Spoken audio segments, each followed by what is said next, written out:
ನಮಸ್ಕಾರ. ಬಹಳ ದಿನಗಳ ನಂತರ ಇವತ್ತೊಂದು ವಿಶೇಷ ಸಂಚಿಕೆಯೊಂದಿಗೆ ಬಂದಿದ್ದೇನೆ. ನಾನು ನಿಮ್ಮ ಡಾಕ್ಟರ್ ಲೋಕೇಶ್ ರಾಠೋಡ್, ಅರ್ಥಶಾಸ್ತ್ರ ಪ್ರಾಧ್ಯಾಪಕರು, ಮುಧೋಳ್. ಇವತ್ತಿನ ಸಂಚಿಕೆ ಸ್ಪರ್ಧಾ ಇತಿಹಾಸಕ್ಕೆ ಸಂಬಂಧಪಟ್ಟ ಹಾಗೆ ಭಾರತಕ್ಕೆ ಯುರೋಪಿಯನ್ನರ ಆಗಮನ ಎಂಬ ವಿಷಯಕ್ಕೆ ನಾವು ಇವತ್ತು ವಿಷಯದ ಬಗ್ಗೆ ತಿಳ್ಕೊಳ್ಳೋಣ. ಹಾಗಾದರೆ ಭಾರತಕ್ಕೆ ಯುರೋಪಿಯನ್ನರ ಆಗಮನ. ಯುರೋಪಿನ ದೇಶಗಳ ವ್ಯಾಪಾರದ ಮೇಲೆ ಏಕಸ್ವಾಮ್ಯ ಸಾಧಿಸಿದ ವರ್ತಕರು. ಇಟಲಿಯ ವರ್ತಕರು ಯುರೋಪಿನ ದೇಶಗಳ ವ್ಯಾಪಾರದ ಮೇಲೆ ಏಕಸ್ವಾಮ್ಯ ಸಾಧಿಸಿದರು. ಅದೇ ರೀತಿಯಾಗಿ ಏಷ್ಯಾ ದೇಶಗಳ ವ್ಯಾಪಾರದ ಮೇಲೆ ಏಕಸ್ವಾಮ್ಯ ಸಾಧಿಸಿದ ವರ್ತಕರು ಅರಬ್ಬರು ಏಷ್ಯಾ ದೇಶಗಳ ಮೇಲೆ ವ್ಯಾಪಾರದ ಮೇಲೆ ಏಕಸ್ವಾಮ್ಯ ಸಾಧಿಸಿದಂತಹ ವರ್ತಕರಾಗಿದ್ದರು. 1453ರಲ್ಲಿ ಕಾನ್ಸ್ಟಾಂಟಿನೋಪಲ್ ನಗರವನ್ನು ಕೊಂಡವರು ಆಟೋಮನ್ ಟರ್ಕರು ಕಾನ್ಸ್ಟಾಂಟಿನೋಪಲ್ ನಗರವನ್ನು ವಶಪಡಿಸಿಕೊಂಡರು. ಅದೇ ರೀತಿ ಯುರೋಪಿನ ವ್ಯಾಪಾರದ ಹೆಬ್ಬಾಗಿಲು ಅಥವಾ ಅಂತಾರಾಷ್ಟ್ರೀಯ ಸರಕು ವಿನಿಮಯ ಕೇಂದ್ರ ಯಾವುದಾಗಿತ್ತು? ಕಾನ್ಸ್ಟಾಂಟಿನೋಪಲ್ ಆಗಿತ್ತು. ಇದು ಯುರೋಪಿನ ವ್ಯಾಪಾರದ ಹೆಬ್ಬಾಗಿಲು ಎಂದು ನಾವು ಹೇಳಬಹುದು. ಅದೇ ರೀತಿಯಲ್ಲಿ ಭಾರತ ಮತ್ತು ಯುರೋಪ್ ನಡುವೆ ಹೊಸ ಜಲಮಾರ್ಗ ಕಂಡುಹಿಡಿದವರು ವಾಸ್ಕೋ ಡ ಗಾಮ. 1498ರಲ್ಲಿ ವಾಸ್ಕೋ ಡಿ ಗಾಮರವರು ಭಾರತ ಮತ್ತು ಯುರೋಪ್ ನಡುವೆ ಹೊಸ ಜಲಮಾರ್ಗವನ್ನು ಕಂಡುಹಿಡಿದಿದ್ದಾರೆ ಎನ್ನುವುದನ್ನು ಈ ಮೂಲಕ ನಾವು ತಿಳಿಯಬಹುದಾಗಿದೆ. ಹೀಗೆ ಭಾರತಕ್ಕೆ ಯುರೋಪಿಯನ್ನರ ಆಗಮನ ಅಂತಕ್ಕಂತಹ ಒಂದು ಅಧ್ಯಾಯದ ಮೇಲೆ ಈ ಪ್ರಶ್ನೆಗಳು ಬರಬಹುದು. ಈ ಅಧ್ಯಾಯದ ಮೇಲೆ ಇನ್ನೂ ಹಲವಾರು ರೀತಿಯ ಪ್ರಶ್ನೆಗಳನ್ನು ನಾವು ಇಲ್ಲಿ ತಿಳಿದುಕೊಳ್ಳಬಹುದಾಗಿದೆ.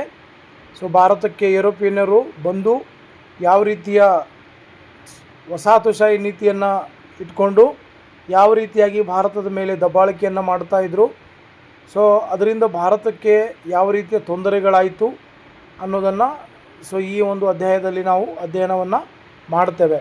ಹಾಗಾಗಿ ಭಾರತಕ್ಕೆ ಯುರೋಪಿಯನ್ನರ ಆಗಮನದಲ್ಲಿ ಈ ಪ್ರಶ್ನೆಗಳು ಕೇಳಬಹುದು ಮುಂಬರುವ ಪರೀಕ್ಷೆಗಳಲ್ಲಿ. ಆದ್ದರಿಂದ ಸ್ಪರ್ಧಾರ್ಥಿಗಳೇ ಇವುಗಳನ್ನು ಸರಿಯಾದ ರೀತಿಯಲ್ಲಿ ನೀವು ಅಧ್ಯಯನ ಮಾಡಿಕೊಳ್ಳಿ.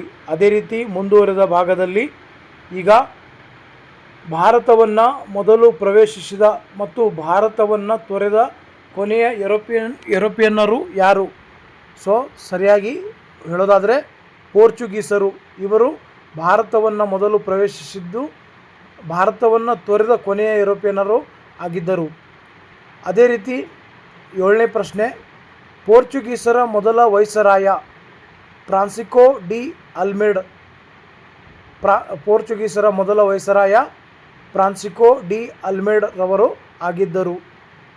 ಅದೇ ರೀತಿ 8ನೇ ಪ್ರಶ್ನೆ, ನೀಲಿ ನೀರಿನ ನೀತಿ ಜಾರಿಗೆ ತಂದವರು ಫ್ರಾನ್ಸಿಸ್ಕೋ ಡಿ ಅಲ್ಮೆಡ. ಇವರು ನೀಲಿ ನೀರಿನ ನೀತಿ ಜಾರಿಗೆ ತಂದಂತಹ ಮಹಾನ್ ಇತಿಹಾಸಕಾರರು ಅಂತ ಹೇಳಬಹುದು. ಅದೇ ರೀತಿಯಾಗಿ ಪೋರ್ಚುಗೀಸ್ ಸಾಮ್ರಾಜ್ಯದ ನಿಜವಾದ ಸ್ಥಾಪಕ ಯಾರು? ಅಲ್ಬುಕರ್ಕ್ ರವರು ಪೋರ್ಚುಗೀಸ್ ಸಾಮ್ರಾಜ್ಯದ ನಿಜವಾದ ಸ್ಥಾಪಕರಾಗಿದ್ದರು ಅನ್ನೋದನ್ನು ನಾವಿಲ್ಲಿ ಗಮನಿಸಬೇಕಾಗತ್ತೆ. ಅಲ್ಬುಕರ್ಕ್ ಅವರು ಅವರು ಪೋರ್ಚುಗೀಸ್ ಸಾಮ್ರಾಜ್ಯದ ನಿಜವಾದ ಸ್ಥಾಪಕರಾಗಿದ್ದರು. ಅದೇ ರೀತಿಯಾಗಿ ಭಾರತದಲ್ಲಿ ಪೋರ್ಚುಗೀಸರ ಆಡಳಿತ ಕೇಂದ್ರ ಗೋವಾ. ಇದು ಪೋರ್ಚುಗೀಸರ ಆಡಳಿತ ಕೇಂದ್ರವಾಗಿತ್ತು. ಡಚ್ಚರ ಮೂಲ Holland, Netherland. Dutch United East India company ಸ್ಥಾಪನೆ 1662ರಲ್ಲಿ. ಅದೇ ರೀತಿಯಾಗಿ ವೈನಾಡಿನ ಪ್ರಸಿದ್ಧ ರಾಜ ಮಾರ್ತಾಂಡ ವರ್ಮ ರವರು ವೈನಾಡಿನ ಪ್ರಸಿದ್ಧ ರಾಜರಾಗಿದ್ದರು. ಮಾರ್ತಾಂಡ ವರ್ಮನು ರಾಜಧಾನಿ ವರ್ಗಾವಣೆ ಮಾಡಿದ ಸ್ಥಳ ಯಾವುದು? ತಿರುವನಂತಪುರಂ. ಮಾರ್ತಾಂಡ ವರ್ಮನು ರಾಜಧಾನಿ ವರ್ಗಾವಣೆ ಮಾಡಿದ ಸ್ಥಳ ತಿರುವನಂತಪುರ. ಮಾರ್ತಾಂಡ ವರ್ಮನ ಕಾಲದ ವಿಶ್ವದ ಪ್ರಮುಖ ಸಾಂಬಾರು ಪದಾರ್ಥಗಳ ಕೇಂದ್ರ ಯಾವುದಾಗಿತ್ತು? ಕೊಚ್ಚಿ. ಇದು ಮಾರ್ತಾಂಡ ವರ್ಮನ ಕಾಲದ ವಿಶ್ವದ ಪ್ರಮುಖ ಸಾಂಬಾರು ಪದಾರ್ಥಗಳ ಕೇಂದ್ರವಾಗಿತ್ತು. 1741ರಲ್ಲಿ ಡಚ್ಚರು ಯುದ್ಧ ಸಾರಿದ ನಗರ ತಿರುವಾಂಕೂರು. ಇದು 1741ರಲ್ಲಿ ಡಚ್ಚರು ಯುದ್ಧ ಸಾರಿದ ನಗರವಾಗಿತ್ತು. ಭಾರತದಲ್ಲಿ ಬ್ರಿಟಿಷರು ಮೊದಲು ದಾಸ್ತಾನು ಮಳಿಗೆಯನ್ನು ಸ್ಥಾಪಿಸಿದ ಸ್ಥಳ ಸೂರತ್ದಲ್ಲಿ ಅವರು ಮೊದಲು ದಾಸ್ತಾನು ಮಳಿಗೆಯನ್ನು ಸ್ಥಾಪನೆ ಮಾಡ್ತಾರೆ. ಅದೇ ರೀತಿ ಭಾರತದಲ್ಲಿ ಬ್ರಿಟಿಷರ ರಾಜಧಾನಿ ಯಾವುದಾಗಿತ್ತು? ಕೋಲ್ಕತ್ತಾ, ಅದು ಭಾರತದಲ್ಲಿ ಬ್ರಿಟಿಷರ ರಾಜಧಾನಿ ಆಗಿತ್ತು. ಫ್ರೆಂಚ್ ಈಸ್ಟ್ ಇಂಡಿಯಾ ಕಂಪನಿ ಸ್ಥಾಪಿಸಿದ ವರ್ಷ 1664ರಲ್ಲಿ ಫ್ರೆಂಚ್ ಈಸ್ಟ್ ಇಂಡಿಯಾ ಕಂಪನಿಯನ್ನು ಸ್ಥಾಪನೆ ಮಾಡಲಾಯಿತು. ಅದೇ ರೀತಿಯಾಗಿ ಭಾರತದಲ್ಲಿ ಫ್ರೆಂಚರ ಪ್ರಮುಖ ವ್ಯಾಪಾರ ಕೇಂದ್ರ ಪಾಂಡಿಚೇರಿ, ಇದು ಫ್ರೆಂಚರ ಪ್ರಮುಖ ವ್ಯಾಪಾರ ಕೇಂದ್ರವಾಗಿತ್ತು ಅನ್ನೋದನ್ನು ಇಲ್ಲಿ ನಾವು ತಿಳಿಯಬಹುದಾಗಿದೆ. ಹಾಗಾಗಿ ಈ ಪ್ರಶ್ನೆಗಳಲ್ಲಿ ಕೂಡ ಮುಂಬರುವ ಪರೀಕ್ಷೆಗಳಲ್ಲಿ ಕೇಳುವ ಸಾಧ್ಯತೆ ಹೆಚ್ಚು ಪ್ರಮಾಣದಲ್ಲಿ ಇದೆ ಅನ್ನೋದನ್ನು ನಾವು ಇಲ್ಲಿ ತಿಳಿಯಬೇಕಾಗ್ತದೆ. ಸೊ ಈ ಪ್ರಶ್ನೆಗಳು ಕೂಡ ಮುಖ್ಯವಾಗಿರುತ್ತವೆ. ನಿಮ್ಮ ಅಧ್ಯಯನಕ್ಕೆ ಇದು ಅನುಕೂಲವಾಗಬಹುದು. ಮುಂಬರುವಂತಹ TET ಆಗಿರಬಹುದು, CET ಆಗಿರಬಹುದು, ಮತ್ತು ಬೇರೆ ಬೇರೆ ರೀತಿಯ ಎಲ್ಲ ರೀತಿಯ ಪರೀಕ್ಷೆಗಳಿಗೆ ಈ ಭಾರತಕ್ಕೆ ಯುರೋಪಿಯನ್ನರ ಆಗಮನ ಅಂತ ಅಧ್ಯಾಯ ಬಹಳ ಪ್ರಮುಖವಾದಂಥ ಒಂದು ಅಧ್ಯಾಯವಾಗಿದೆ ಅನ್ನೋದನ್ನು ಇಲ್ಲಿ ನೀವು ಪ್ರಮುಖವಾಗಿ ಗಮನಿಸಬೇಕಾಗ್ತದೆ. ಅದೇ ರೀತಿಯಲ್ಲಿ ಇದರ ಮುಂದುವರಿದ ಭಾಗದಲ್ಲಿ ನೋಡೋದಾದರೆ ಎಕ್ಸ್ಲಾ ಚಾಪೆಲ್ ಒಪ್ಪಂದದೊಂದಿಗೆ ಕೊನೆಗೊಂಡ ಯುದ್ಧ ಯಾವುದು? ಮೊದಲನೆಯ ಕರ್ನಾಟಕ ಯುದ್ಧ 1746ರಿಂದ 1748ರವರೆಗೆ ಈ ಒಂದು ಯುದ್ಧ ನಡೆಯುತ್ತೆ. ಎಕ್ಸ್ಲಾ ಚಾಪೆಲ್ ಒಪ್ಪಂದದೊಂದಿಗೆ ಕೊನೆಗೊಂಡಂಥ ಯುದ್ಧ ಮೊದಲನೆಯ ಕರ್ನಾಟಕ ಯುದ್ಧ. ಕರ್ನಾಟಿಕ್ ಪ್ರದೇಶದ ರಾಜಧಾನಿ ಅರ್ಕಾಟ್ ಆಗಿತ್ತು. ಎರಡನೇ ಕರ್ನಾಟಿಕ್ ಯುದ್ಧ 1756ರಿಂದ 1763ರವರೆಗೆ ನಡೆದಿತ್ತು.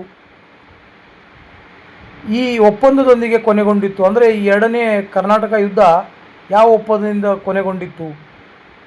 ಪಾಂಡಿಚೇರಿ ಒಪ್ಪಂದದಿಂದ ಕೊನೆಗೊಂಡಿತ್ತು ಎಂದು ನಾವು ಹೇಳಬಹುದು.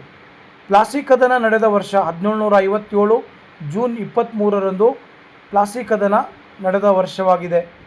ಪ್ಯಾರಿಸ್ ಒಪ್ಪಂದದೊಂದಿಗೆ ಕೊನೆಗೊಂಡಂತಹ ಯುದ್ಧ ಯಾವುದು? ಮೂರನೆಯ ಕರ್ನಾಟಕ ಯುದ್ಧ 1756ರಿಂದ 1763ರವರೆಗೆ ನಡೆದಿರ್ತಕ್ಕಂಥ ಮೂರನೆಯ ಕರ್ನಾಟಕ ಯುದ್ಧದಲ್ಲಿ ಪ್ಯಾರಿಸ್ ಒಪ್ಪಂದದೊಂದಿಗೆ ಕೊನೆಗೊಳ್ಳುತ್ತೆ. ಅದೇ ರೀತಿಯಲ್ಲಿ ಭಾರತದಲ್ಲಿ ಫ್ರೆಂಚರ ರಾಜಧಾನಿ ಪುದುಚೇರಿ ಅಂದರೆ ಪಾಂಡಿಚೇರಿ, ಇದು ಭಾರತದಲ್ಲಿ ಫ್ರೆಂಚರ ರಾಜಧಾನಿಯಾಗಿತ್ತು ಅನ್ನೋದನ್ನು ಇಲ್ಲಿ ನಾವು ಗಮನಿಸಬೇಕಾಗಿದೆ. ಅದೇ ರೀತಿಯಲ್ಲಿ 1764ರಲ್ಲಿ ಬಂಗಾಳದಲ್ಲಿ ನಡೆದ ಕದನ ಅದು ಯಾವುದಂದರೆ ಬಕ್ಸಾರ್ ಕದನ. ಈ ಬಕ್ಸಾರ್ ಕದನ ಏನಾಗುತ್ತಂದರೆ 1764ರಲ್ಲಿ ಬಂಗಾಳದಲ್ಲಿ ನಡೆಯುತ್ತೆ ಅನ್ನೋದನ್ನು ನಾವಿಲ್ಲಿ ಗಮನಿಸಬೇಕಾಗ್ತದೆ.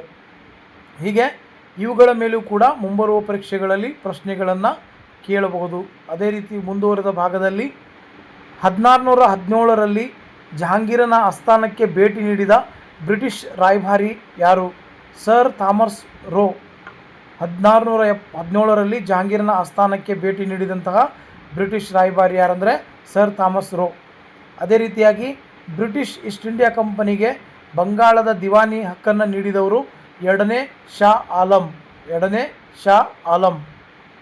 ಸರ್ಕಾರ ಪದ್ಧತಿ ಜಾರಿಗೆ ತಂದವರು ರಾಬರ್ಟ್ ಕ್ಲೈವ್. ಇವರು ಸರ್ಕಾರ ಪದ್ಧತಿ ಜಾರಿಗೆ ತಂದರು. ಹೀಗೆ ಭಾರತಕ್ಕೆ ಯುರೋಪಿಯನ್ನರ ಆಗಮನ ಅಂತಕ್ಕಂತಹ ಅಧ್ಯಾಯದ ಮೇಲೆ ಮುಂಬರುವಂತಹ ಎಲ್ಲ ರೀತಿಯ ಸ್ಪರ್ಧಾತ್ಮಕ ಪರೀಕ್ಷೆಗಳಲ್ಲಿ ಪ್ರಶ್ನೆಗಳನ್ನು ಕೇಳಬಹುದು. ಸೊ ಹೀಗೆ ಅನೇಕ ವಿಶೇಷ ಸಂಚಿಕೆಗಳೊಂದಿಗೆ ನಾನು ಮತ್ತೆ ವಿವಿಧ ಕ್ಲಾಸ್ಗಳನ್ನು ಮಾಡ್ತಾ ಇದ್ದೇನೆ.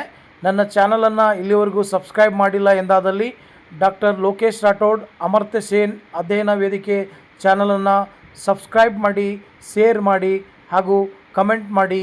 ಹೀಗೆ ನಾನು ಹೊಸ ಸಂಚಿಕೆಯೊಂದಿಗೆ ನಿಮ್ಮೊಂದಿಗೆ ಬರ್ತಾ ಇದ್ದೇನೆ. ನಾನು ನಿಮ್ಮ ಡಾಕ್ಟರ್ ಲೋಕೇಶ್ ರಾಠೋಡ್. ಸೊ ಒಂದು ವಿಶೇಷ ಸಂಚಿಕೆ ಇದು, ಸ್ಪರ್ಧಾ ಇತಿಹಾಸಕ್ಕೆ ಸಂಬಂಧಪಟ್ಟಂಥ ಸಂಚಿಕೆಯನ್ನು ನಾನು ಇವತ್ತು ನಿಮ್ಮೊಂದಿಗೆ ಹಂಚಿಕೆ ಮಾಡಿಕೊಂಡಿದ್ದೇನೆ. ನಾನು ಹಂಚಿಕೆ ಮಾಡಿಕೊಂಡಿರ್ತಕ್ಕಂಥ ವಿಷಯ ನಿಮಗೆ ಇಷ್ಟವಾಗಿದ್ದರೆ ಶೇರ್ ಮಾಡಿ, ಲೈಕ್ ಮಾಡಿ, ಕಮೆಂಟ್ ಮಾಡಿ. ನನ್ನ ಚಾನಲನ್ನು ಇಲ್ಲಿವರೆಗೂ ಯಾರು ಸಬ್ಸ್ಕ್ರೈಬ್ ಮಾಡಿಕೊಂಡಿಲ್ಲ ಬೆಲ್ ಬಟನನ್ನು ಹೊಡೆದು ಸೊ ಡಾಕ್ಟರ್ ಲೋಕೇಶ್ ರಾಠೋಡ್ ಅಮರ್ತ್ಯ ಸೇನ್ ಅಧ್ಯಯನ ವೇದಿಕೆ ಚಾನಲನ್ನು ಸಬ್ಸ್ಕ್ರೈಬ್ ಮಾಡಿ. ಎಲ್ರಿಗೂ ಧನ್ಯವಾದ.